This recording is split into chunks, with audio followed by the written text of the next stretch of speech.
Hey there, gamers. Today we're doing something a little different today. Today I'm just going to talk to you today about some important things.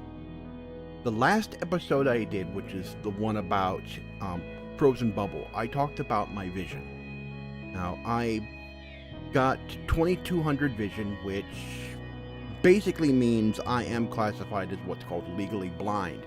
Being legally blind means you are under legal definition handicapped by law, by definition of law.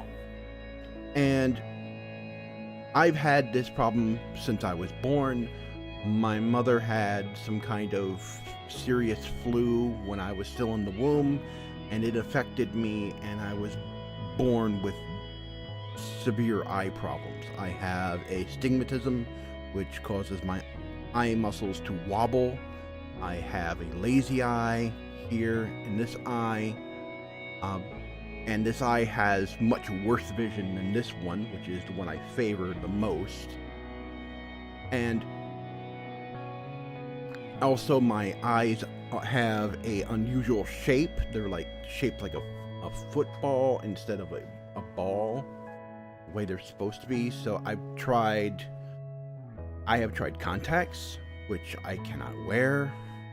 I've tried them. I tried to wear them, but I just can't wear them. I have tried glasses. They give me nothing but headaches. And over time, it just gets blurry. All it does is just help alleviate some of the blurriness in my vision. And my prescription changes over time because my eye shape changes. It's weird. And I said in that video that playing video games helps your eye-hand coordination. And a lot of other studies have said the same thing, that playing video games help your hand-eye coordination. My eye doctor also said this. This was way back when, during the 2600 era. I was born in 69. And I grew up during the 70s, and I played the original 2600. I had the six banger, one of the 6 switches and the faux wood accents to the console, the very original one. And I played the heck out of that, and then later I played on Commodore 64. Later the NES, Super NES, you get the idea. And it's helped me a lot, I do think. I think it has helped me a lot. And there's been other studies saying that, people who play video games are smarter. And, that's true. We do solve a lot of logic problems. Not just matching shapes and puzzle games, but some video games have logic problems in them. They have various puzzles. Especially the games of the earlier eras.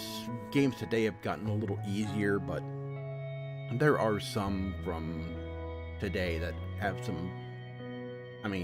they have some insidiously complex puzzles to them. Especially the Portal series. Portal was a monster to figure out. And what I'm trying to say is, when someone tells you, oh, no, video games are not going to help you with anything, tell them, they help people who have problems. They've helped people who have visual problems with eye-hand coordination.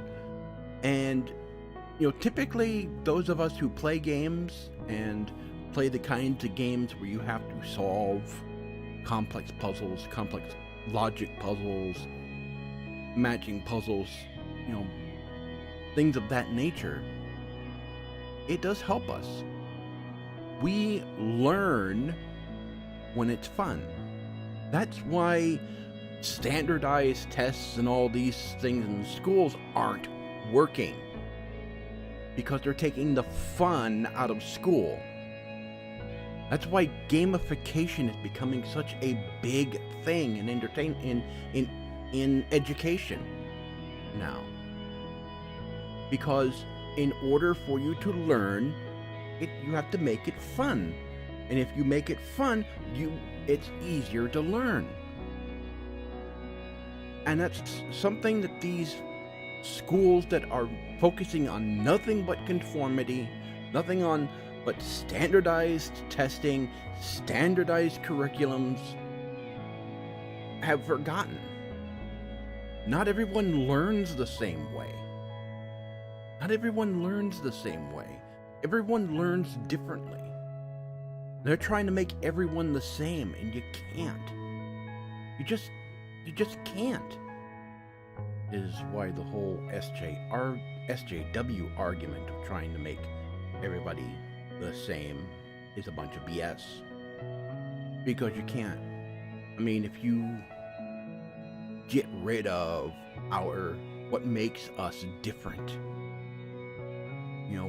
what gives us our diversity, if you get rid of what makes us different from one another, we are stronger because of our diversity than we are from being the same. We're stronger from our diversity. It's not our diversity that makes us weaker. That's the hate mongers talking. But I am getting off topic here. I was saying, games have helped me a great deal. My vision's not the worst there is. There are people who have worse vision than me, my roommate, for example. But it has helped me in my life. I have better ability to just be able to walk down the street without having to use a cane,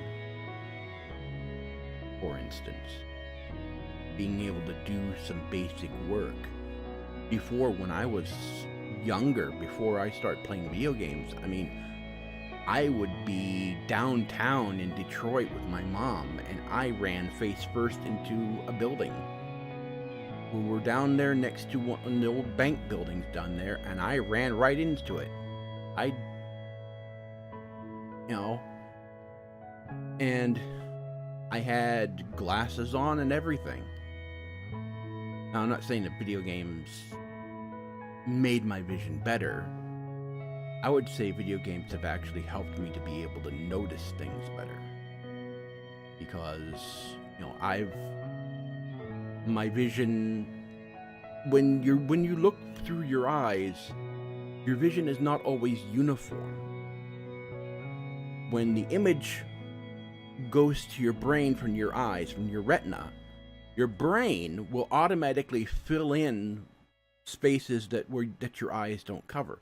There are blind spots in my eyes, and I know I have blind spots in my eyes because I did those tests where you stand in front of this machine and it's curved on the inside with a bunch of holes, and they light each hole, and you're supposed to push a button every time you see a light.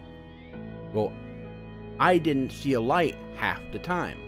I've got blind spots in my vision, but I don't see black splotches around in my vision because my brain fills in the holes, so I don't notice them.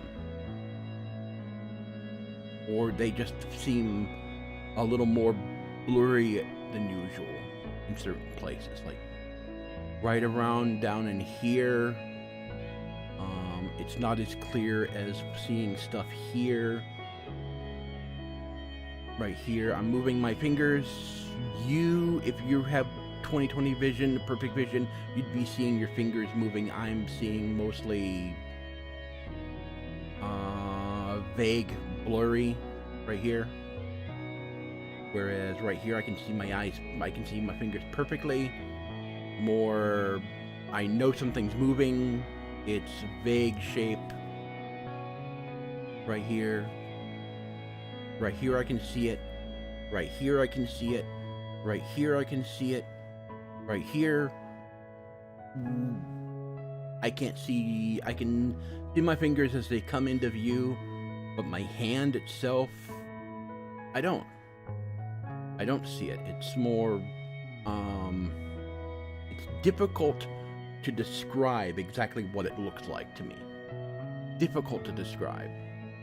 And this eye right here, my vision is worse with this eye. So I have a harder time seeing. It's more blurry. I have to look closer when I want to look at something, read something. So, that's the kind of thing I have to deal with. And playing games has definitely helped me. Hasn't made my eyes better. Has not made my eyes better. What it does is that it helps you use what you've got, helps you notice things, helps you learn how to recognize patterns, recognize movements, to use the vision you have to be functional. That's what it's helped me do. And it can help others the same way. Games can help others the same way. There are groups that are working to make games to help, children with autism. There is an entire industry around creating gamified education because, these standardized tests and these schools that are focusing on nothing but conformity, they're discovering it's not working. They're trying to double down on it and say, oh, we need better standardized tests and all this, blah, blah, blah. No. They don't work. Standardized tests don't work. Standardized curriculum doesn't work. Cramming 30, 40, 50 children into a single room with one teacher and expecting all of them to learn, expecting all of them to get A's, it's not gonna happen. A lot of children need either one-on-one help or they need something like a gamification of education in order to learn. Not everyone learns the same way. Not everyone learns the same way. So, what I want you to take away from this today is that, not everybody can see perfectly. Not everybody is, not everybody has two hands to be able to hold a controller perfectly. There are devices that allow people who have just one hand or no hands to play games. Just because you are, perfectly fit,